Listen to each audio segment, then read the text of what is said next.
Yo, You're on. what's going on, guys? So, look, again, like Jay said, my name is Jason Posnick up here in Massachusetts.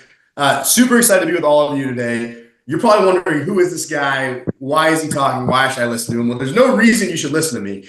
But what I can tell you is I coach about 42 agents right now individually, a dozen teams, and I get to see some of the best agents, and I get to help others become some of the best agents. And so across the country, my coaching is all about habits, routine, and getting your life to match with your business. And so what I found is this time of year is so fascinating to me because the ebbs and flows of real estate. And so often we see agents starting the year, every year, scrambling, frustrated, and absolutely freaking broke.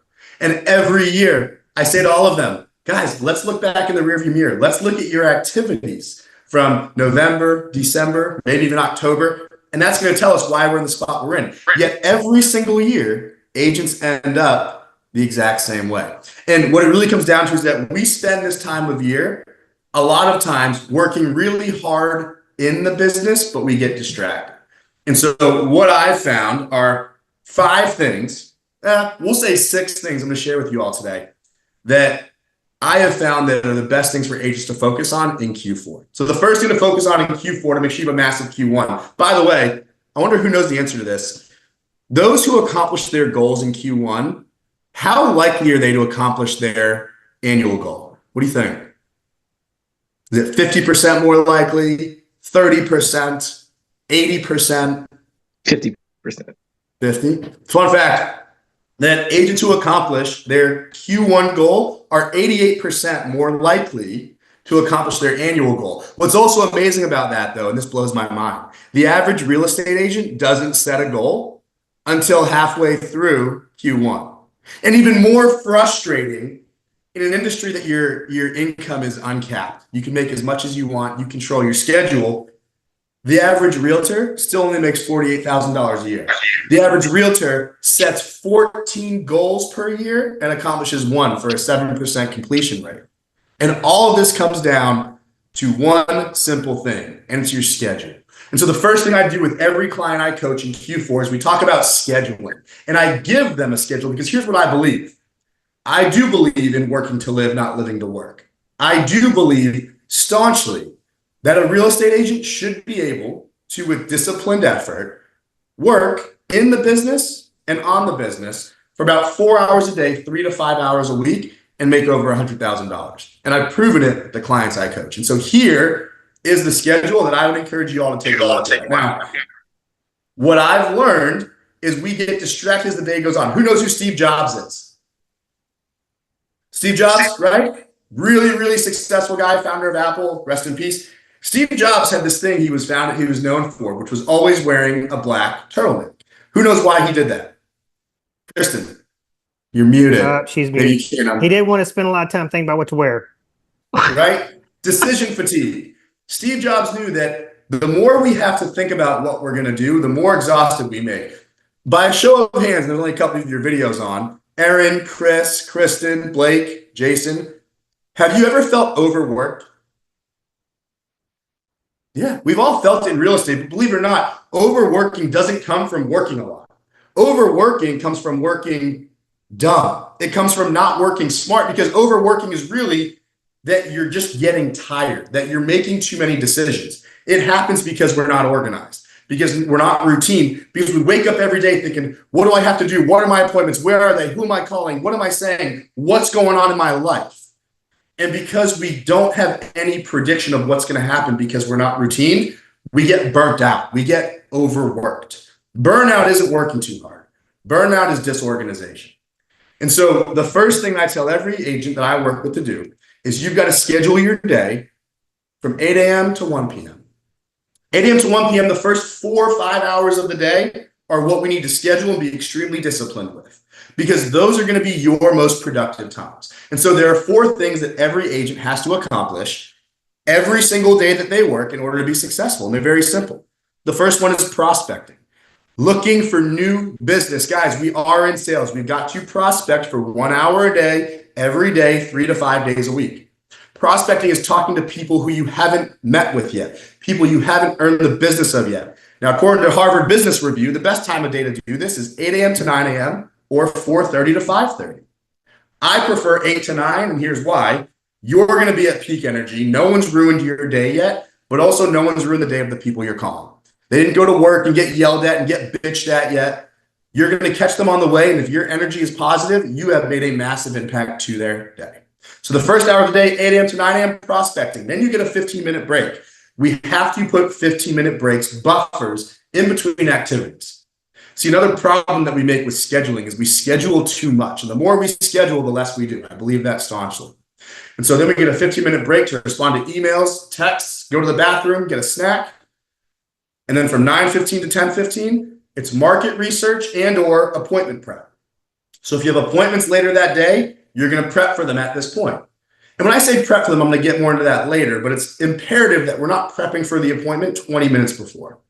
If you don't have appointments that day, but you've got some the next day, start prepping for those. And the second part of this is market research. Looking at what new homes have come on the market, what's gone off the market, calling the listing agent of homes that went contingent to find out how many people came in and get additional info that a buyer can't find on their own. Conducting market research 3 to 5 days a week, 1 hour a day, make sure that you've got those little tidbits of knowledge, those fact bombs to drop, that you're going to be amazed you're on a showing or a listing appointment. You can ask a question and you just drop this massive knowledge. And you're like, where'd that come from? Oh shit, I read it earlier and it popped back in my head. But we don't put ourselves in these situations because we don't do the research consistently. Then another 15-minute break. So from 10:15 to 11:15, right? Then we're going to spend our time bathroom, emails, text. Then you got your nurture calls. And this is another reason why market research comes right before this. This is calling people that you're already working with but have not transacted yet, right? This is calling people who you've shown homes to, maybe you talked about selling, but they're not ready yet. Their time hasn't come, but you're still working them through the pipeline. We've got to do market research before these calls because we've got to be able to say or tell them or teach them what's happening in the market because that's what will progress them. It will lead to more impactful conversations. Another 15-minute break, and then your last hour of the day from 11:45 to 12:45 is working on the business, not in the business. In the business is making phone calls, showing houses, sending texts, writing contracts. On the business, getting your next mailer ready for your past clients or your sphere. Preparing some content that you're going to post on social media or come up with a content calendar, right?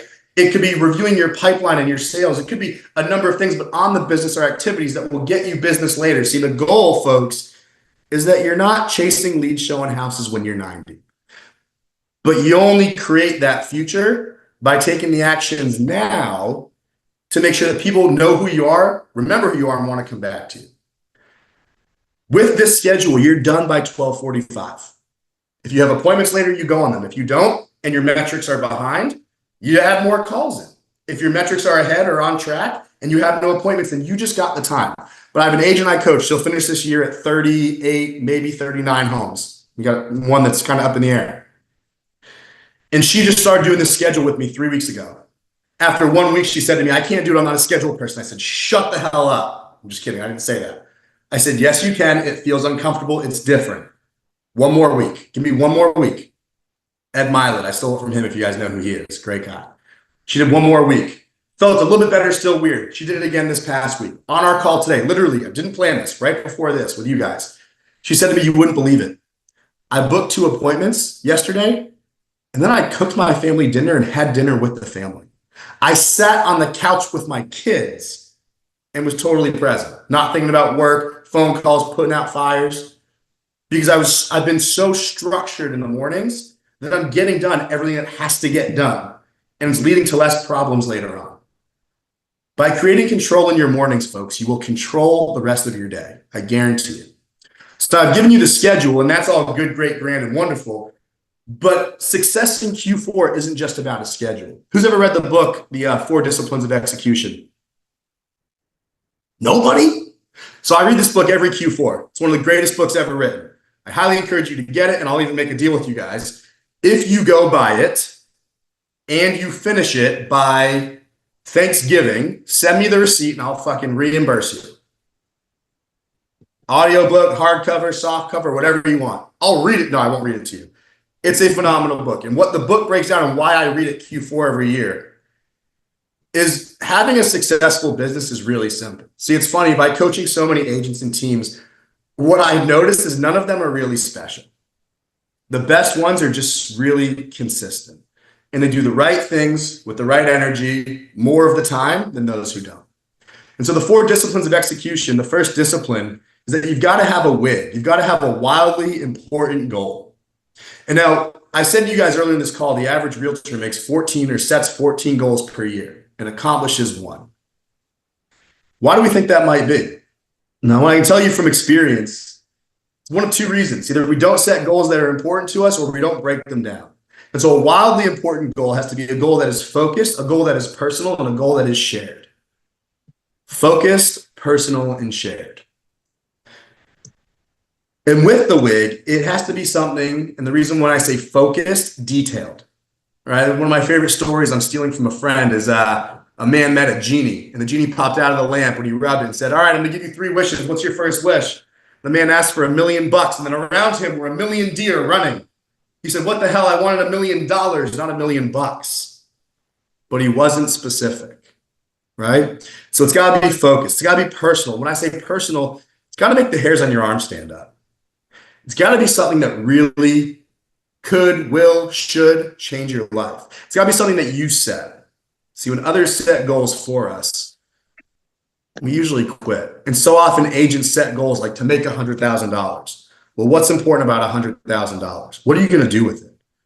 Right? So it's got to be personal and it's got to be focused. It's got to be shared, because we're going to talk about accountability in a minute, but we can't be held accountable to what nobody knows. So the first step is to have a WIG. And I challenge you to start setting your wildly important goal for next year now, because that's what's going to pull you through the rest of this year. See, I have an agent I coach. It was the coolest thing ever. She wants to make an extra $75,000 next year in order to pay off some debt. So we did the whole breakdown. Her household bills, $7,000 a month. Her business expenses, $1,500 a month, right? We broke down that to make the extra $75,000 per year, or in the next year, she has to put aside an extra, what was it? Like, $7,000 whatever a month, or $6,800 a month. Then we broke down the taxes she has to put aside. But when push came to shove, we were able to take the total GCI, and we realized that based on her conversion and her average price point, she just needed 164 appointments with new people over the next 52 weeks. That came down to about 2.9 appointments per week with new people. But nobody wants to work a full 52 weeks. And so we turn it into 45 weeks. And that gives her 7 weeks off next year. But by starting now, she only needs to meet with 2.4 new people per week for the next 45 weeks.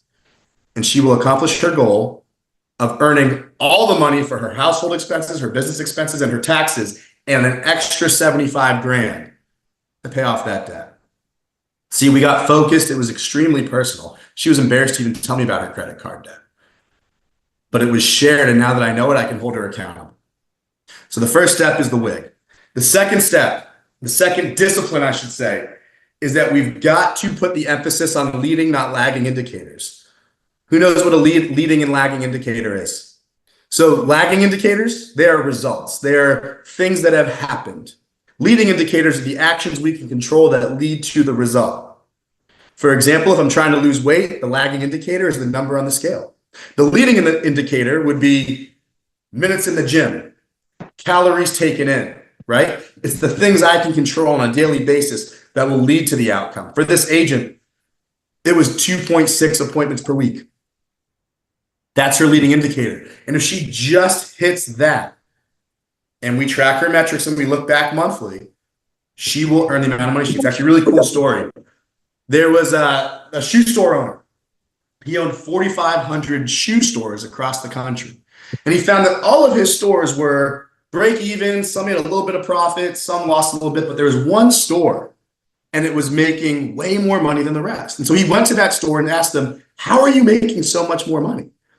And what he found out was that they were selling 2 times more children's shoes than any other store. Jay, you heard the story? Oh, it's a good one.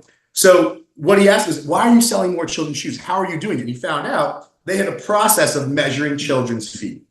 That they measured the length, the width, the toes, they had them walk, they did all these different things and made it fun for kids. And by getting the kids to feel good and enjoy the experience of having their feet measured, they tried on more shoes. By trying on more shoes, they wanted more shoes. They bugged mom and dad, and they in turn bought more shoes. The lagging indicator was the sales. The leading indicator was measuring kids' feet. And so the CEO went to all of his stores, rolled out this process of measuring kids' feet. Fast forward 12 months, they increased sales by over 500% on average, just by tracking how many kids' feet every employee measured. Because they knew by measuring more kids' feet, they would sell more shoes.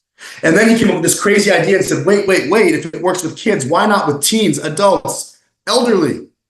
And so they started measuring everyone's feet in this different way. Fast forward, they grew by over 200% again. And then he sold the company for about $330 million to a franchise you all now know as Finish Line. The most impactful thing about this was they stopped tracking shoes sold and they just tracked feet measured. But what's even more important to that to me, when I'm talking to clients, agents about lately, is the experience we create.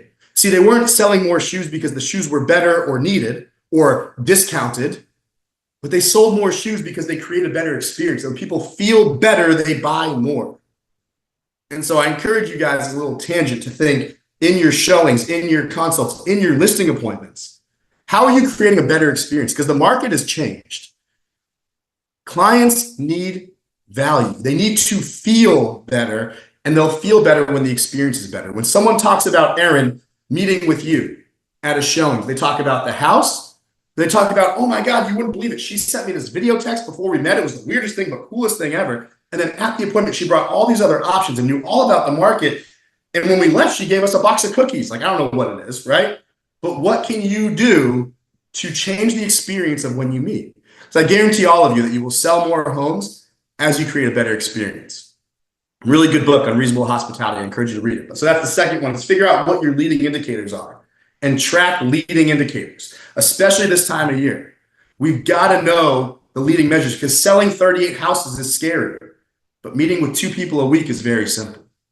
Now, the third discipline in the 4 disciplines of execution, and it's potentially one of my favorites, is to have a visual scorecard. You got to have a partner, a mentor, a coach, a broker, somebody that you meet with weekly, no more than weekly or no less than weekly. Monthly, bi-weekly is not enough. It's got to be weekly, and it's got to be simple, quick. Review your leading indicators. Are we on track? Are we off track? What else is happening? Reviewing the numbers weekly allows us to make pivots and adapt, especially this time of year where there's distractions for everything and everyone. Visual and view it weekly. And the last discipline of execution is a cadence of accountability. Now, what does it mean for accountability? Well, accountability is simply, in my opinion, it's doing what we say we're going to do when we say we're going to do it for ourselves. It's having integrity for your own goals.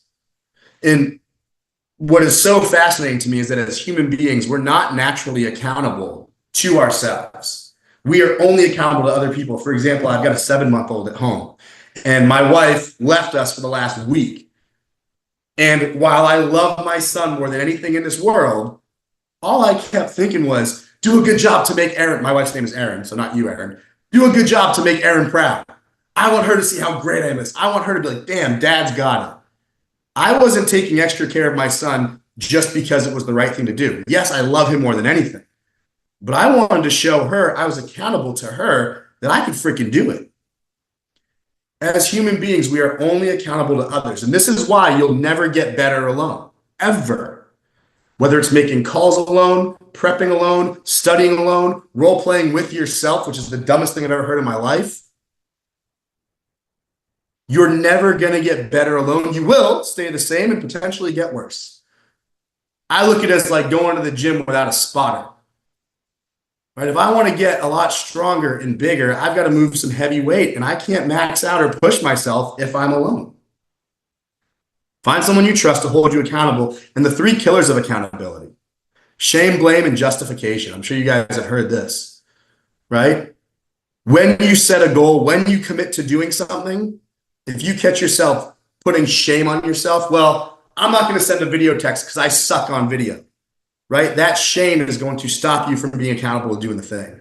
I'm not going to make calls today because I had a bad morning. I got bad energy. I'm bad at phone calls, right? When we shame ourselves, we naturally don't do it. It's like the person who says, I'm not going to go to the gym because I'm fat. So you're going to stay unhealthy because you're shaming yourself from doing the thing you need to do. When you catch yourself shaming yourself, that is when you've got to take action. Blame is the second one. You start blaming others for the reasons why you're not going to do the thing. Well, I can't go to the office because people distract me.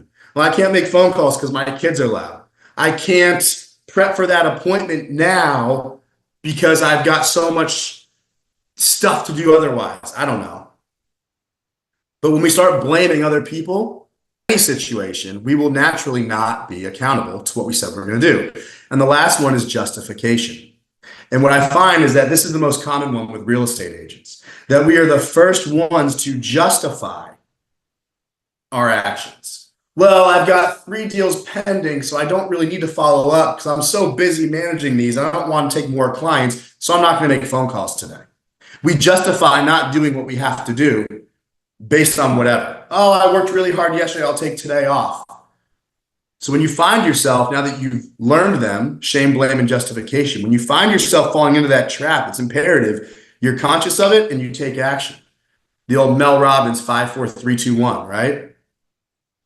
And so with these 4 disciplines plus scheduling, right, what you've got essentially is nothing new, nothing crazy, exciting, or sexy, right, or innovative. But what you do have is a guaranteed way to make more money because it guarantees that you will get the things done that have to get done.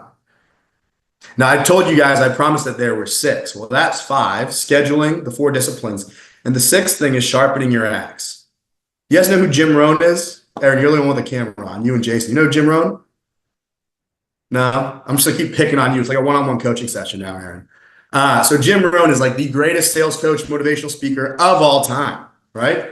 And Jim Rohn talks about everyone's goal of making more money, yet while we all want to make more money, we can't get more time in a day. And so the only way to truly make more money in this world is to become more efficient with the time that we have, to spend the time accomplishing more. Imagine a world, Aaron, where you could, rather than having to talk to 10 people to book one appointment, you could talk to 3 people and book an appointment. Now 10 conversations is 3 appointments versus 1, right? Imagine a world, Aaron, that you get so great at negotiation that you're able to get an accepted offer every other one you write versus every other 6. Or you limit your fallout from 6 deals a year to 1 deal a year. See, efficiency is the golden rule. It's what we should all strive for in business. But we only become more efficient as we improve. And so I challenge you all, how many books do you read? How many podcasts do you hop on? Like the fact that you guys are here listening to me yell at you senselessly for an hour is pretty cool, right? But what are you going to take from it and apply? Because training is great, but it's nothing without application. And so my other favorite story I'm going to share with you all is that of the lumberjack. And so there are these 2 lumberjacks in this little town. One big brawly guy, ripped, looks like Jason Will, and another scrawny, embarrassing old little man, looked like me, right? And what happened is the town was going through a little transition. The lumberjack, the big brawly guy, wanted the little man's land. And so what he did was he challenged him to a tree chopping competition. He said, I'm going to challenge you to a competition. If you win, you get all my land. But if I win, I get all of yours and your house, and you have to leave forever. And the old man thought about this for a minute, but what he realized was if he said no, the big brawly lumberjack was just going to keep chopping his trees down anyway. So he agreed to it with the belief that he could actually out-strategize the big brawly lumberjack. And so what happened is the next day at dawn, they started chopping trees. And they're going, and they're chopping, and they're chopping. And the big brawly lumberjack is blowing him out of the water. He's ahead by 10, 15 trees a couple hours in.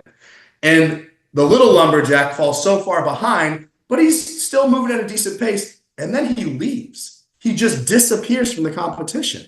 The big brawly lumberjack sees him go and thinks, what is he doing? He quit already? Haha, this is too easy, right? But he keeps going. He doesn't want to give up because he hasn't won yet. Well, fast forward, the end of the day comes, they're counting the trees, and they count 23, 24, 25, 26 for the big brawly guy. And then they count 26, 27, 28 for the little scrawny old lumberjack. He says, what? There's no way he beat me. I saw him. He left the competition. I was beating him when he left, and I kept going, and he left. There's no way he won. He cheated. I know it. And they said, what did you do when you left? Where'd you go? He said, I went home to sharpen my axe. Because what I found was that I could never chop as fast as you. But if my axe was sharper than yours, I could cut down more trees and less swings. And that was the only way I'd catch up. And I love this story because it's where the saying, sharpen your axe, comes from. And I was with an agent earlier today. We were talking about buyer agency agreements and showing agreements in the NAR lawsuit and some struggles he's having getting them signed at a certain percentage. I won't say because this is recorded. But, you like that? But what we found and what I said to him was we role played it. And I asked him, how often are you role playing these agreements, presenting them? He said, with myself every day. And I said, how often are you role playing these agreements with other people? He said, I haven't. I said, do you think that might be why you're not improving the way you need to be? And we went through a series of role play at that, and he realized, holy cow, I used to do it the way you did, or I did. But because he was doing it on his own, he started skipping steps. That drunk monkey, that voice in his head started to take over every time he had a negative experience. And before he knew it, he was presenting these agreements almost begging for a signature and downplaying the importance of it versus upplaying or reinforcing the benefits of entering into an agreement with him, an amazing agent. And it's all because he had a couple tough experiences and stopped improving. But I guarantee you all, as his axe sharpens, as his skills get better, he's going to sign more of them. He's going to, with those, start to earn more business in less time. And so this time of year, right, I know it becomes increasingly difficult to stay focused, to stay on task. You've got the schedule. You lock in those 4 disciplines of execution, I guarantee you, you're going to become more productive and you're going to be done by 12:45 on days you don't have appointments. But I guarantee there's at least one of you sitting there right now thinking, this is all great. You've heard this before. Make a schedule, set a goal, track the right things, blah, blah, blah. So I'm going to give you one more thing and then we'll open it up. This time of year, right? So many agents, and Aaron, I'm going to pick on you because you're here, right? Do you send Thanksgiving or Christmas cards or New Year cards to clients, past clients, Sphere? Yeah? When do you send them the value of their home? I do it through an app or website automatically, so not personally. The website automatically does it? How often? I think it's monthly. And what does it say? Like a market report and what their house is worth. Yeah. And then do you call behind it and have a conversation about it? Mm-mm. No. And so that's the exact answer I get from 99 out of 100 agents I talk to. And that's not wrong. I'm not shitting on you by any means. How often do most people meet with a financial advisor? About once every 6 months, biannually, if not annually. What's funny is the average American has less than $30,000 with their financial advisor. So we spend twice a year or once a year meeting with somebody to look at $30,000 of investments. But we won't meet with somebody once a year or twice a year to look at the hundreds of thousands that we potentially have in our home. So what I challenge you all to do is start becoming the financial advisor of your clients' homes. Yeah, the automated searches and whatnot are great, but I would encourage you to get much more intentional with it. I would encourage you to keep that going, but annually or biannually, so at the end of every year or mid-year and end of year, send a personalized update to each and every former client, member of your sphere who you know has bought a home in the last 10 years or more, right? Actually, you know what? All of them.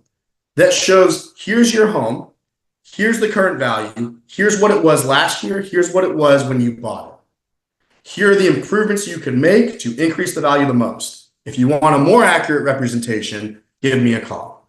And you'll be amazed how many people will actually call you. Because, and where I stole this from is directly from Zillow. Back in 2012, Zillow created this little email called the equity, your equity update email, whatever they call it. And if you have a consumer account on Zillow, you'll see every single month. It's funny, I'm in real estate. I coach realtors, yet I have a consumer account on Zillow. And every month when they send me that stupid email that says your equity's gone up or gone down, I open it. just like every other American. Zillow is the largest real estate company in the world. They've got more of a grab on consumers than anybody else. And what's amazing is good open rates for email. What, 30 to 50% is a decent open rate, right? That email from Zillow, the Your Home Equity email, has over an 80% open rate. It is the most opened email Zillow has. It's the most opened email I've ever heard. And so my question becomes, why can't we replace Zillow? Why can't we take the place of Zillow by doing the exact same thing at a higher level? Because they know us, they like us, they trust us. So they've got no reason not to open our email. And what else can we add to it to really benefit them? And so what I encourage everyone is this time of year, every one of your past clients should get an equity update, end of November, mid-December. And I would send it as an email and as an actual mailer. And keep it simple. Don't overdo it. Their address, the picture of the home, the range or number that you are estimating its value at with an arrow up, down, or a straight line if it stayed the same.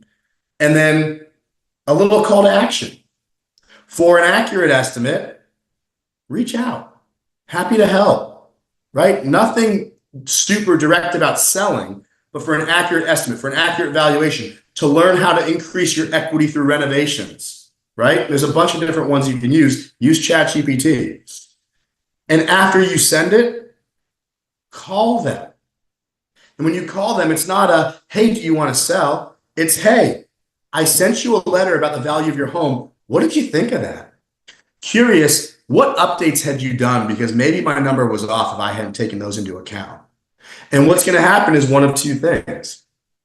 It's going to lead to a really good conversation that it's about what they thought, blah, blah, blah, no interest, or what updates they've done. Or it's going to lead to a conversation about something they like or aren't loving in their home is most common.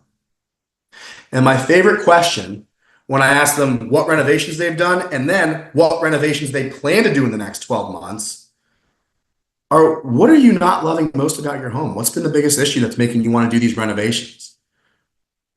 And I had an agent do this recently. She sent out 42 of them. Of the 42, she put a little QR code on it. She had 8 people scanning.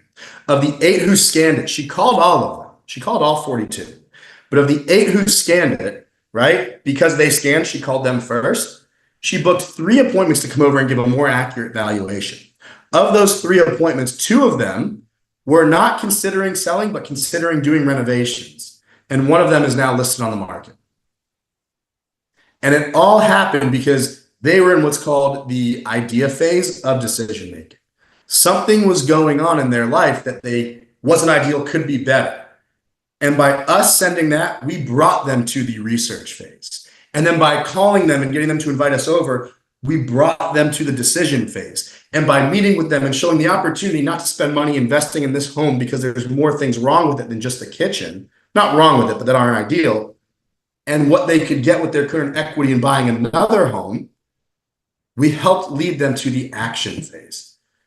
See, a lot of clients, the only reason why anybody buys or sells real estate is one reason. It's to improve the quality of their life. Nobody sells their house because selling is exciting, and nobody buys a house just to go buy one. The only reason is to improve the quality of their life. And our job isn't to convince to buy, sell, invest, or when or how to do it, but rather to understand what is the improvement they want to make in their life, and then to help them accomplish it. And it could be upsizing, downsizing, relocating. It could be to get out of renting and build financial wealth. It could be investing. Whatever that reason is, it's our job to figure it out, because when we figure out the reason of importance, we're not selling, we're serving. We're leading or able to lead. But you can't lead someone who you don't understand. And far too often, I see agents chasing clients, sending houses or sending market updates on their home to get a listing. But we're not actually solving their problems. We're helping a lot, we're sending information, but we're not leading them.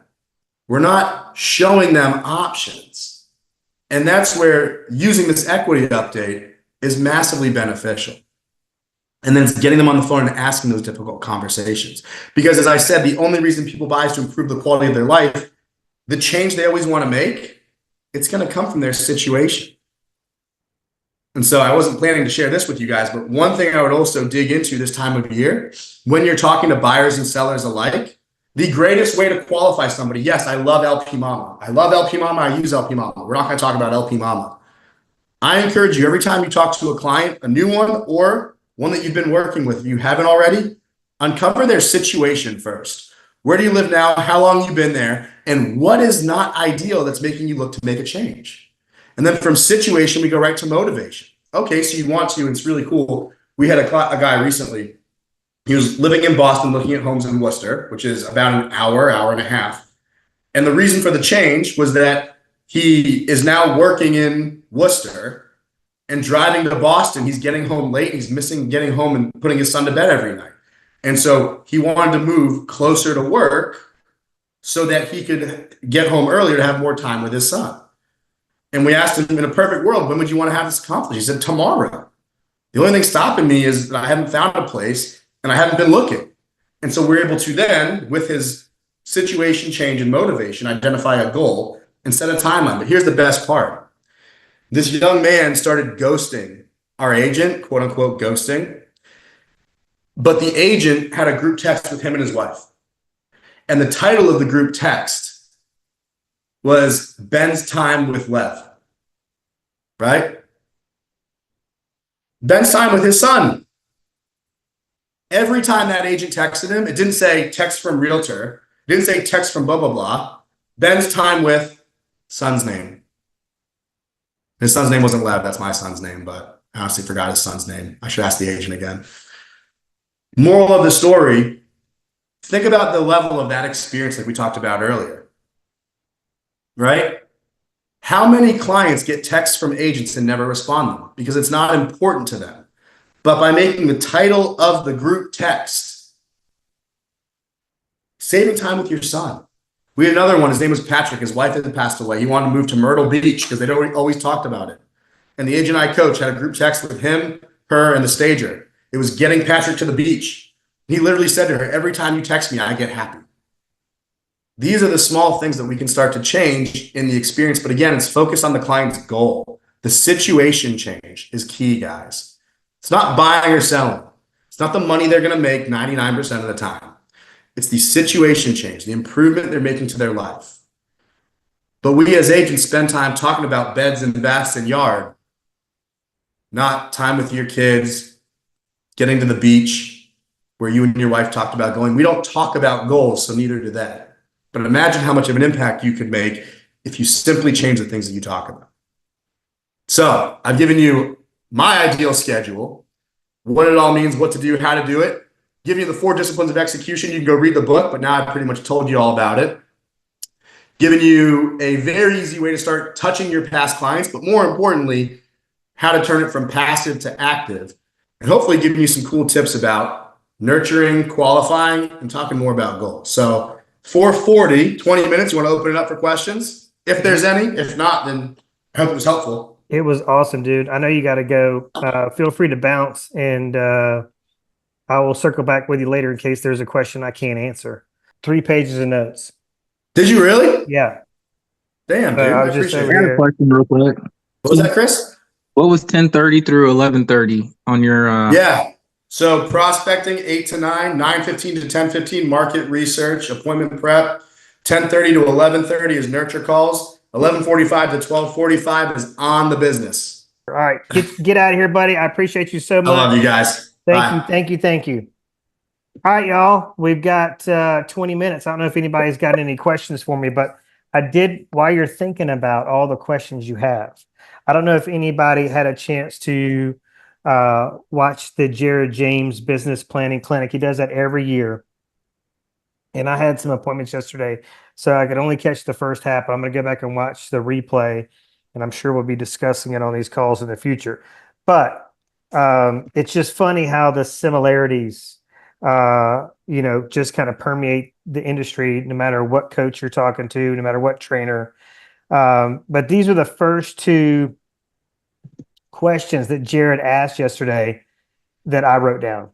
So the first one was, what routine are you willing to commit to? What routine are you willing to commit to? And the second one was, are you hungry or do you, or do you just want to get something to eat? Are you hungry, or do you just want to get something to eat? So what the heck's he Always talking? hungry. What yeah, what's he talking about there? You know, it's just like everybody wants that fancy dinner, but are they willing to do what it takes to be able to pay the bill? Right? And so everything that we just heard was all about routine, consistency, schedule. I like this schedule that he gave us. It is, I like the bullet points and the goals of each. And it is very similar to the one you've been getting from me, which is AM, office work, PM, field work. If you don't have any field work, you need to revert back to the office work. But what if, so this whole fourth quarter challenge period that we're in, it's all about committing to something, committing to doing, 4 open houses a month to the end of the year. But what if you made this your commitment? Like, I'm going to commit to this schedule between now and the end of the year. So it's all about finish strong so you can start fast.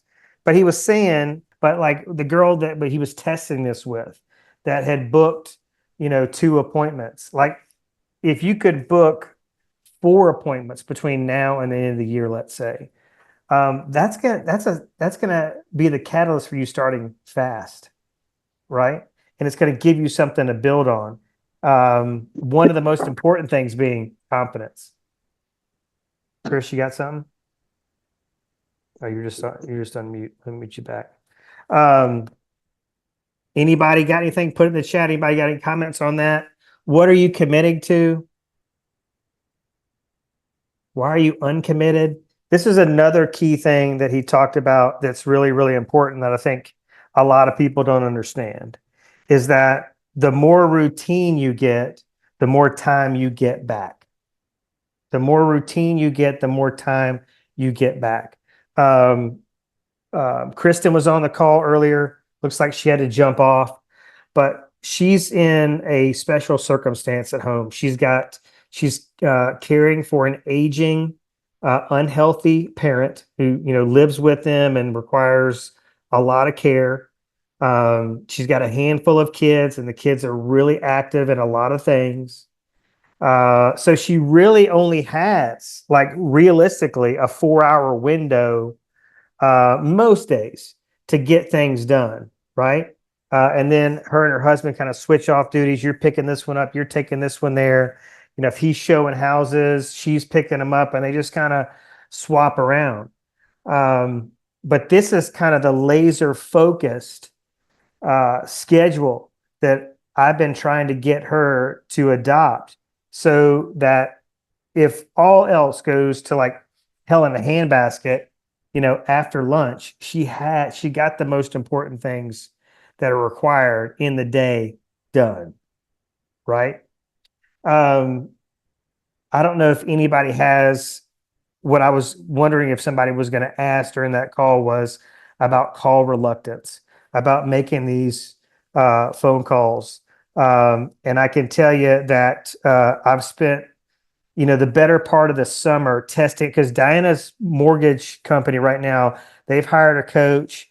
The coach is telling them to send mass emails, maybe mass text, but text over call, right? And I've heard that from several different coaches. But I also looked on that Zillow buyer and seller guide that came out that said in the South, we call. They don't. The text means nothing. So I've been testing this out. I can tell you the texting sucks. So the texting is getting nowhere. And Diana tried it for the longest time. We have one of her, what is it? The guy, her branch manager sending mass emails through Boomtown. I don't see anybody responding to those. They're not working. I'm sure he's getting a bunch of unsubscribes. And it wasn't long before, Diana did one of these calls with us a couple weeks ago, and she said 15 voice to voice, 15 voice to voice. So I don't, she got off that quickly, that whole texting thing. She's like, I'm off that. So once you establish rapport, then you're probably going to figure out that people would prefer to text, but you're not going to get anywhere. I've texted people because their Boomtown emails are showing unopened on my end. So I'm texting like, hey, when you get a chance, check spam folder because the email's still showing unopened on my end. No response. Like they just like they look at that and they're like, I ain't got time for this bullshit. I mean, it's just like that's what it is. But when I call and go, hey, you know, explain the situation, explain the value of these emails and why they're important, they're like, oh yeah, no problem. I'll get it done. Next time I check back, they've opened the email. So I did a lot of testing on this. The texting is bullshit. The dialing is where it's at. You know, I've been telling Blake this for months now. He's been trying to tell everybody to text. You know how it is. You know the problems I have with this guy. I would just like to say I couldn't disagree with you more. Because I've been testing it myself, and I think I enjoy calling more. And I think there's a fine balance between the two of them. If you text before you call, you will get stopped, go to hell, whatever. But I have been texting people with purpose, which is something that you've talked about a million times. And that purpose to me is I go onto their Boomtown. I look at what these people have been looking at. I try to get anything that they've looked at 3, 4, 5, 6, 7, 8, 9, 10 times.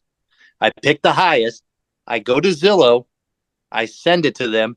And then I would send it to them. Hey, Jason, this is Blake with Blueprint. I've been the one sending you properties down the coast. Did you want to take a look at this?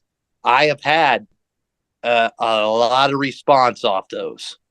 But when I tested it at the beginning and I hadn't talked to them, and all of a sudden I was just, hey, Aaron, we've never spoken.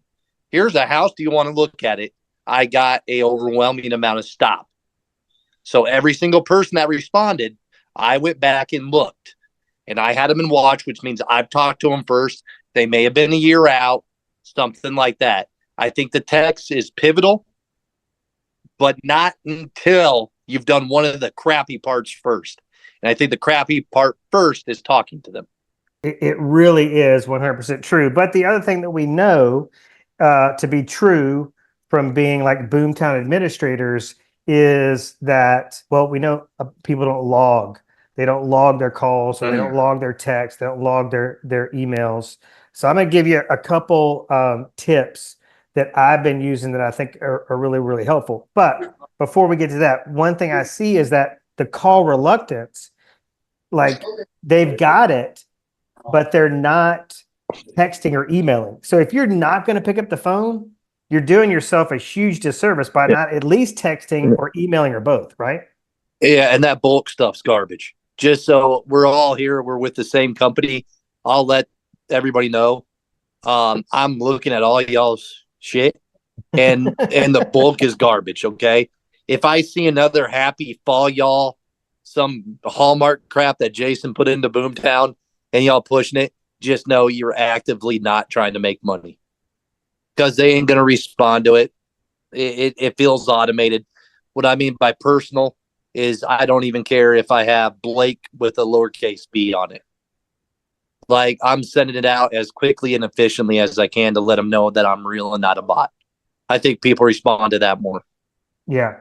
And I'm trying to think there was a training that happened online the other day that was talking about your subject lines and open rates. So if you're sending those equity, what did Jason call them? Equity updates. Like, imagine the difference in a subject title that says, congrats on your strong equity position, or something like that. Like, I can't believe how much your home value is up. You know, something to Layman's that effect. terms. Yeah, it's just like, keep it simple. How much money you're going to get if you sell your house. Yeah, like you're sitting on a pile of cash. I would open that. But one thing that's always been a problem for me with Boomtown is the to-dos, right? You know, if you go into my Boomtown, the amount of to-dos that have not been checked off, I mean, it would take me, 10 years to get through those. So pro tip is to sync your Google Calendar to your Boomtown. And so when I go in and set a to-do, I will, there's a little button at the bottom, a little that you can check, says sync it to your Google Calendar. And so it immediately sends that person to my Google Calendar. So that's what I'm using on the daily is I open my Google Calendar and it says, this is the list of follow-ups you have for today. And so you got to get through those. And then you're pretty much, I've done the important part of the day, as Jason was alluding to. Now, the other thing I was going to tell you is, how many people, I'm working with a lot of lower level buyers right now, first time home buyers, and the homes that are in their price range, they ain't getting approved for financing. Okay. So I had a little idea the other day. I was like, all right, I've got some investors that are active right now in my Boomtown. And so I am sending them communications, letting them know in one shape or form or another that, like last night, I sent a listing to one of my investors who's looking to invest in Coleman, Alabama, and I sent him a house that I've shown to a buyer that cannot be approved for financing, has been on the market forever. And I'm like, hey, if we buy this at the right price, we've got an immediate buyer waiting in the wings. Okay. So things like that, just to kind of trigger that financial advisory role that Jason was talking about. It's really, really key. It's putting two and two together. How can I, instead of waiting for the market to produce a listing. And the last time you guys have, this is the oldest story in real estate, not the last time, but every time one of these homes comes on the market in this marketplace, this buyer's looking at, it's multiple offer. And he gets beat every stinking time because he needs the 6%, right? He needs that 6% in closing costs and prepays. So instead of just waiting for a miracle, there's something we can do. Go to these investors and go, hey, we find a house like this. And the other thing I'm going to do, which I've been working with, is trying to get this buyer to do it for the longest time, is to do a buyer need video with me. Single dad, get the kid, got like a 1-year-old kid, get him goo goo gaga in the video, like help me help this family, this young family, this single dad. He desperately wants to buy instead of rent, but he's just like every month, I'm like, let's give it one more month. Let's give it one more month. And then that light bulb just went off. I was like, let me just reach out to my investors and go, listen, here's some listings that have been on the market forever that are going to have to be bought with cash. They can't be bought with financing. You fix it up. Look at the numbers are going to work. Boom. I mean, you're going to have a buyer as soon as we close. You're going to have a buyer that's willing to write a contract based on this home being brought up to a financeable level of condition. Does that make sense? Now, on a lot of these other calls, we're running out of time. We got a few more minutes.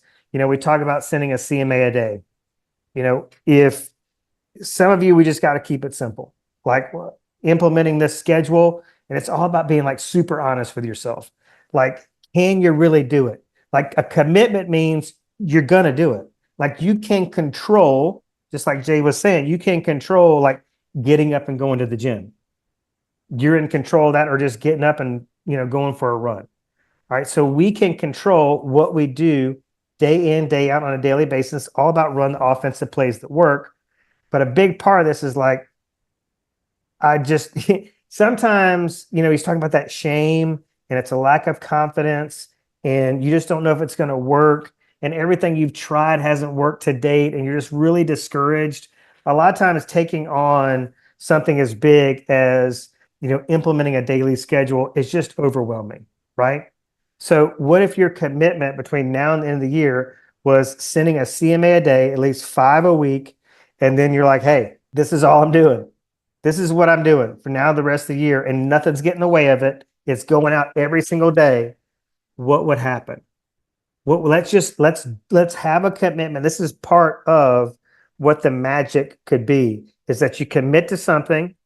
All right. You execute on that commitment, And then at the end of the year, we have something to measure. Okay, Erin committed to a CMA a day, at least 5 a week, right? She don't want to make phone calls. Fine, send a CMA a day.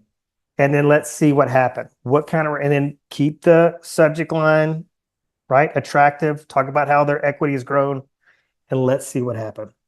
All right, 2 minutes. Any questions, or we want to go? Adios, amigos and amigas. I will see you guys next week. I got another guest coming on next week. I'll send out a Facebook event page reminder and reveal who the special guest is very soon. Okay, bye.